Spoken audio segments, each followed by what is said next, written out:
Hello student, you are welcome in the today's class. आज की class का topic है टाइमलाइन इंपॉर्टेंट डेट्स। चैप्टर का नाम है नेशनलिज्म इन इंडिया। आपके बोर्ड एग्जाम के अंदर सबसे ज़्यादा वेटेज रखने वाला चैप्टर है। इस चैप्टर की हम टाइमलाइन को स्टडी करेंगे। Timeline not only to learn the important dates, timeline will give the brief description about the chapter, about the topic. आपका पूरा का पूरा ये एक लेंथी चैप्टर आज इस डेट के थ्रू हम रिवाइज करेंगे। Let's we start. सबसे पहले इस चैप्टर के अंदर जो डेट है, क्योंकि हम यहाँ पे सीधा असेंडिंग ऑर्डर के अंदर कवर करेंगे, तो will start from the earlier to now. तो सबसे पहली जो इंपॉर्टेंट डेट है वो कौन सी डेट है? 1859। 1859 में ब्रिटिशर ने एक लॉ बनाया था। उस लॉ का नाम था इनलैंड इमिग्रेशन एक्ट। आप ऑलरेडी इसके बारे में स्टडी कर चुके होंगे। जो प्लांटेशन वर्कर हैं आसाम के अंदर, they were not allowed to confine the area और they participated in the non cooperation movement, और वहां से उन्होंने रन करना स्टार्ट कर दिया था। But they are the court beaten and torture. Second यहाँ पे इंपॉर्टेंट डेट है 1870s। 1870s के अंदर दो चीजें आप लिखोगे। The first one, there is a famous song Vande Mataram, और जो सेकेंड यहाँ पे आप याद रखोगे भारत माता, पोर्ट्रेट ऑफ भारत माता। इन दोनों को compose and design by there is a one person, Bankim Chandra Chattopadhyay. तो आपने ये नाम याद रखना है। चट्टोपाध्याय ने भारत के लिए एक सॉन्ग लिखा था जो बहुत नेशनल सॉन्ग है, Vande Mataram. Second one is the portrait of Bharat माता। और ये भी क्वेश्चन आता है वंदे मातरम की जो राइम स्कीम है वो कहां से उठाई है, तो आप याद रखोगे आनंद मठ। नेक्स्ट इंपॉर्टेंट डेट है इसके अंदर 1905 का पार्टीशन ऑफ बंगाल। यहां पे क्या हुआ था? भारत का पार्टीशन ऑफ बंगाल किया गया था बेस्ड ऑन रिलीजन, और इसी के अगेंस्ट एक मूवमेंट चला था, स्वदेशी मूवमेंट। पार्टीशन ऑफ बंगाल के साथ जो भारत माता का पोर्ट्रेट बना है, इसको पेंटेड किया गया था अबिंदरनाथ टैगोर के द्वारा, which was made by the Bankim Chandra Chattopadhyay. उसको ही पेंटेड किया था अबिंदरनाथ टैगोर ने। नेक्स्ट डेट है 1909। There is a one famous book written by Mahatma Gandhi ji, Hind Swaraj. और ये बुक के अंदर we got idea of non cooperation movement, जो महात्मा गांधी जी ने 1920 के अंदर नॉन कॉपरेशन मूवमेंट चलाया था, ये इसी बुक से बोरोड किया था। नेक्स्ट डेट है फर्स्ट वर्ल्ड वॉर की, 1914 से 1918। यहां से 5 मार्क का क्वेश्चन आ सकता है। What was the political and economic condition of India during the first world war? You have to explain कि political means we were the colony under the britisher rule, economic condition means कि britisher increase the different types of the taxes. 1915 Gandhi ji return from the South Africa. Gandhi ji return हुए थे कहां से भाई? South Africa से। Return from South Africa. और जैसे ही महात्मा गांधी जी India के अंदर आए, तो आफ्टर रीच टू इंडिया, यहाँ पे एक लीडर थे, उनका नाम था Gopal Krishna Gokhale. He is a considered the political teacher of Gandhi ji. He advice to Gandhi ji, अगर आप भारत की फ्रीडम स्ट्रगल के अंदर पार्टिसिपेट करना चाहते हो तो सबसे पहले आपको भारत को समझना पड़ेगा। और भारत को समझने के लिए you have to understand the villages of India. तो you should take a round of the Indian villages, made to people, understand to them their thinking level, उनका जो एस्पिरेशन है उसको आप समझिए, then you can contribute in the freedom struggle of India. Mahatma Gandhi ji ने भारत के अंदर 3 पहले प्रोटेस्ट किए बेस्ड ऑन द सत्याग्रह। तो उसका डेट क्या है? द फर्स्ट वन जो डेट है वो है 1917। सेकंड डेट क्या है? 1917। थर्ड डेट है 1918। ये बड़ा कंफ्यूजन है, कई बुकों के अंदर ये डेट भी 1918 दे रखी है, खेड़ा सत्याग्रह, पर जो अभी एनसीईआरटी का अपडेटेड फॉर्म है उसके अंदर 1917 है, तो you will write only the 1917। 1917 के अंदर महात्मा गांधी जी ने पहला प्रोटेस्ट किया जिसका नाम था Champaran Satyagraha. Satyagraha means request for truth, peacefully resistance. और ये किसके लिए किया गया था? इंडिको प्लांटेशन वर्कर के लिए, इंडिको प्लांटेशन वर्कर्स के लिए किया गया था। इंडिको प्लांटेशन पीजेंट, सॉरी। 1917 के अंदर Mahatma Gandhi ji did protest for the Kheda peasant, क्योंकि during the first world war britisher ने लैंड रेवेन्यू को बढ़ा दिया था।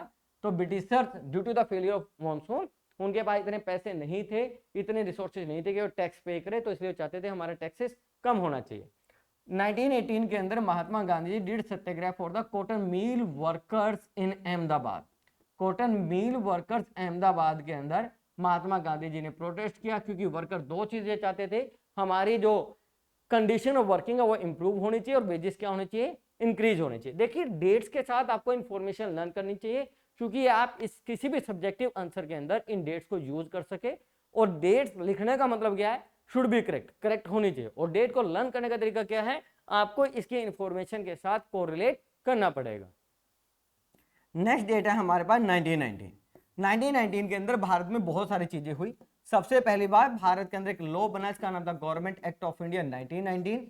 1919 के अंदर ही ब्रिटिशर ने एक लॉ बनाया था, Rowlatt Act, which is known as the black act, क्योंकि इसके अंदर any political leader can be arrested for the 2 years without trial basis on the suspect. इसी के खिलाफ एक प्रोटेस्ट हुआ था, उसका नाम था Rowlatt act satyagraha. It was started by the Gandhi ji. फिर क्या हुआ, एक और प्रोटेस्ट हुआ जिसका नाम है जलियांवाला बाग। पर Jallianwala Bagh due to the cruelty of the britisher it converted into the Jallianwala Bagh massacre. It took place on 13 April 1919। 1919 के अंदर एक कमेटी बनी जिसका नाम था Khilafat committee, Khilafat committee which is the popularly known as the Bombay committee, क्योंकि ब्रिटिशर बेसिकली जो मुस्लिम थे they wanted to start a protest against the Britisher. तो 1919 के अंदर आपको 4-5 डेट से याद रखनी है। नेक्स्ट हमारे पास ईयर आता है 1920। ये भी इंपॉर्टेंट ईयर है 1920। 1920 के अंदर सबसे पहले 1920 में आप याद रखोगे there is a one pressure group जिसका नाम था Indian industrial Congress. It was a group of the Indian industrials 1920।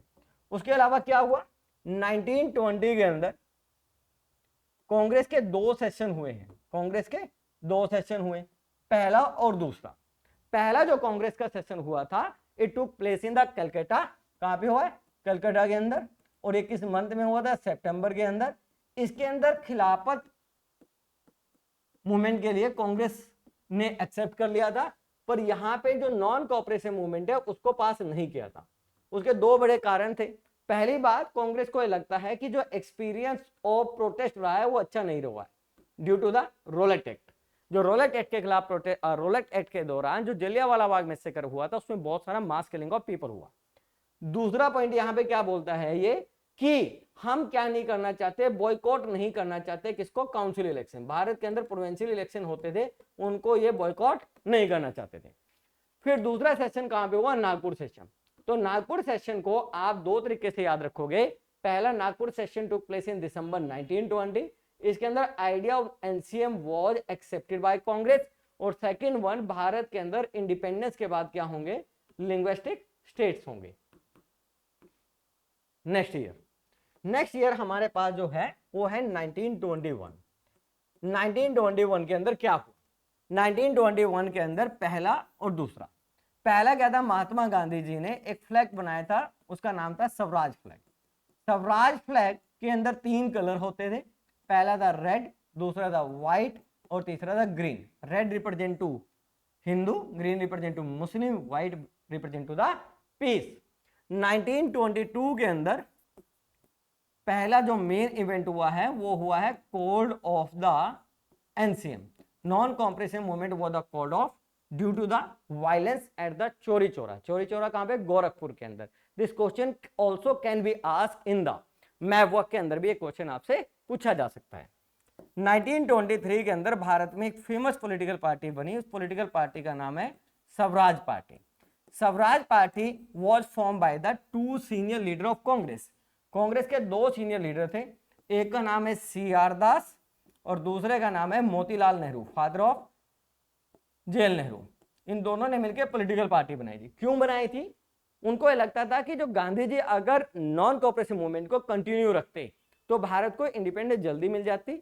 और गांधी जी ने यूनिलैटरली अपने आप ही डिसीजन ले लिया कोड ऑफ का, तो they were not happy with the decision of Gandhi ji. Swaraj party का मेन ऑब्जेक्टिव था to participate in the council election, pressurize the british government for getting the independence. This same question was asked कि why was the Swaraj party form. Next हमारे पास date आती है 1927। Next date कौन सी है, 1927। 1927 के अंदर आपने क्या याद रखना है, 2 इवेंट याद रखने हैं 1927 के। पहली बार 1927 के अंदर एक सेशन हुआ था, मद्रास सेशन। मद्रास को आज के टाइम में चेन्नई बोलते हैं। इसके अंदर डिसाइडेड किया था कि Congress political party oppose to Simon Commission, जो आगे हम पढ़ेंगे कि भारत में एक कमीशन आ रहा था जो कॉन्स्टिट्यूशनल फंक्शनिंग को रिव्यू करेगा, उसको Congress decided to oppose. Next 1927 के अंदर एक ऑर्गेनाइजेशन बना था, इसका नाम था FICCI, federation of Indian chamber commerce and industrialist. ये एक प्रेशर ग्रुप था किसका, इंडियन इंडस्ट्रियलिस्ट का, those participated in the civil disobedience movement. Next year है हमारे पास 1928। 1928 के अंदर भी दो बड़े इवेंट हुए। पहला जो इवेंट हुआ, साइमन कमीशन भारत में आया और इसका अपोज किया गया। स्लोगन क्या था, go back Simon. The reason is behind no Indian member in this commission. और जबकि ये भारत के अंदर सजेस्ट कर रहा था कि क्या कॉन्स्टिट्यूशन चेंज होने चाहिए, जबकि उसमें अप्रूवल किसकी होनी चाहिए, इंडियन पीपल की, जबकि इंडियन मेंबर थे ही नहीं। और इसी के दौरान लाठीचार्ज हुआ और भारत के अंदर एक इमिनेंट लीडर थे जिनका नाम था Lala Lajpat Rai ji, he was died. 1928 के अंदर ही भारत में Hindustan Socialist Republican Army, there is a one political party form by the, Bharat के अंदर जो रेवोल्यूशनरीज थे जैसे सुभाष चंद्र बोस, भगत सिंह, तो उन्होंने ये पॉलिटिकल पार्टी भारत के अंदर बनाई थी। 1929 ये भी लैंडमार्क ईयर है। 1929 के अंदर कई इवेंट हुए हैं। पहला इवेंट, हमें ऑफर किया गया डोमिनियन स्टेटस का। डोमिनियन स्टेटस को बस इतना समझ लीजिए, half freedom. It was offered by viceroy of India. उस समय जो भारत के वाइसरॉय होते थे उनका नाम था लॉर्ड इरविन। मैं अकेला इरविन लिख रहा हूं, भगवान नहीं लिख रहा हूं इसको, इरविन। Offer dominion status. इसी के खिलाफ 1929 के अंदर Congress called one session which was headed by the JL Nehru. JL Nehru ने इसको हेडेड किया था, लाहौर सेशन। लाहौर सेशन के अंदर हमने एक रेजुलेशन पास किया विच is the non for the complete independence. हमें क्या चाहिए, कंप्लीट इंडिपेंडेंस चाहिए। नेक्स्ट ईयर हमारे पास आता है 1930। 1930 के अंदर हमने फर्स्ट इंडिपेंडेंस डे सेलिब्रेट किया, जिसको हम बोलते थे 26 जनवरी, near to the bank of Ravi. और 26 January is the remarkable date, क्योंकि 26 जनवरी को ही हमने अपने देश के कॉन्स्टिट्यूशन को एनफोर्स किया और we celebrate as the Republic Day. 1930 को ब्रिटिशर ने क्या किया, टैक्स ऑन सोल्ट लगाया। और 1930 के अंदर ही गांधी जी ने एक लेटर लिखा 11 डिमांड का, किसको, इरविन को, to remove the tax from the salt. Irwin ने रिजेक्टेड कर लिया। Gandhi ji decided to Dandi March. Mahatma Gandhi ji ने डांडी मार्च किया Sabarmati to the Dandi. Dandi is the coastal place. 1930 के अंदर बिगिनिंग हो गया सिविल डिसोबीडियंस मूवमेंट। 1930 के अंदर ही B R Ambedkar made a one association, depress class association. It was a group of the Dalits in India and oppose to participate in the civil disobedience movement. अब कई बार बच्चे बोलते हैं कि दांडी मार्च पहले हुआ, सीडीएम पहले हुआ। नहीं, दांडी मार्च पहले हुआ। जैसे Gandhi ji started the Dandi March, कहां से, Sabarmati Ashram with the 78 flowers, reach at the place Dandi. और महात्मा गांधी जी ने boiling the salt without paying the tax. इसी को हम क्या बोलते हैं, beginning of the civil disobedience movement. Next year हमारे पास आता है 1931।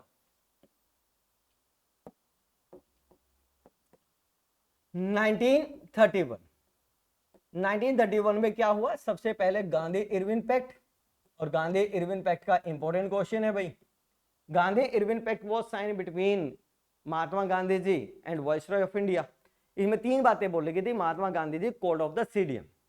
तो हमने क्या किया इसके अंदर, called off the CDM, civil disobedience movement को कोड ऑफ कर दिया था।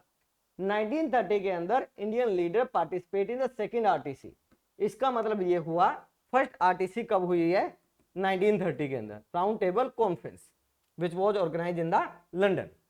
1931 के अंदर ही जो भारत के अंदर दलित थे उनको ब्रिटिशर ने क्या दिया था, सेपरेट इलेक्टोरल सिस्टम दिया था। अब 1932 के अंदर जो लैंडमार्क इवेंट हुआ है उसको हम बोलते हैं Poona pact. Poona pact was sign between Gandhi ji and B R Ambedkar, because Gandhi ji was not happy कि दलित को सेपरेट इलेक्टोरल सिस्टम मिलना चाहिए। नहीं, ऐसे महात्मा गांधी कहते हैं मिलना चाहिए पर रिजर्वेशन मिलनी चाहिए, क्योंकि सेपरेट इलेक्टोरल सिस्टम में जब एक सीट रिजर्व हो जाएगी दलित के लिए तो दलित ही वोट डालेंगे, दलित ही इलेक्शन कॉन्टेस्ट करेंगे, दूसरे नहीं करेंगे। तो गांधी जी को ये आइडिया डिवाइड एंड रूल के बेस पे लगता था, इसलिए उन्होंने अपोज किया, फास्ट किया और finally B R Ambedkar ji agreed 1932। 1932 के अंदर ही गांधी जी ने सेकंड टाइम स्टार्ट किया था क्या, civil disobedience movement, second CDM. क्योंकि जब Mahatma Gandhi ji was return from second RTC, तो भारत के दो बड़े लीडर, एक का नाम है जेएल नेहरू जी और दूसरा Khan Abdul Ghaffar. Khan Abdul Ghaffar is known as Frontier Gandhi. तो खान अब्दुल गफ्फार जी जो थे उनको अरेस्ट कर लिया गया था, उनको रिलीज करने के लिए ही महात्मा गांधी जी ने इसको चलाया था। और 1934 में जब इसका कोई ज्यादा रिस्पॉन्स नहीं किया तो इसको कोड ऑफ वायदा गांधी जी कर दिया था। ये सारी इंपोर्टेंट टाइमलाइन है। 1942 के अंदर भारत के अंदर लास्ट जो प्रोटेस्ट रहा है जिसको बोलते हैं क्विट मूवमेंट, भारत छोड़ो आंदोलन, क्विट मूवमेंट ये रहा है। तो अगर आप इन सारी डेट्स को लर्न करोगे तो ये आपको मदद करेंगे, हेल्प करेंगे। और इससे क्या होगा, पूरे वीडियो को 2 बार देखोगे तो आपको पूरा चैप्टर का इमेजिनेशन बनना स्टार्ट हो जाएगा, ये हुआ ये हुआ ये हुआ ये हुआ, तो उस तरह से आप लर्न कर सकते हो। इसके अंदर एक डेट और आप इंपॉर्टेंट याद कीजिए, 1917 के अंदर ही एक पॉलिटिकल पार्टी भारत में बनी थी। इस पार्टी का नाम था justice party. It was form by the E V Ramaswamy Naicker against of the brahmanical dominance. Lower caste के लोग सदर्न इंडिया से उन्होंने बनाई थी।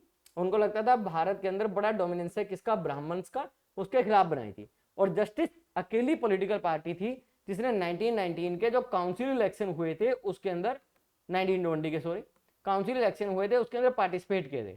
आप कमेंट सेक्शन के अंदर बताओगे कि भारत के अंदर एक ऐसा लीडर जो तीनों आरटीसी के अंदर पार्टिसिपेट किया है। भारत के रिप्रेजेंटेटिव जो कांग्रेस के रिप्रेजेंटेटिव थे, they had participated only in second RTC. एक लीडर इंडिया से थे जिसने सारी सेकंड आरटीसी के अंदर पार्टिसिपेट किया। तो this is the thing about today's class. I hope you enjoy, you will prepare for your exam और ये आपकी नॉलेज को एनहेंस करेगा। It's a good for the competitive exam also. और वैसे भी हमें ईयर्स के साथ अगर किसी को कोई बातें बताए तो उसका वेटेज, उसका इंपॉर्टेंस ज्यादा होता है। Thank you.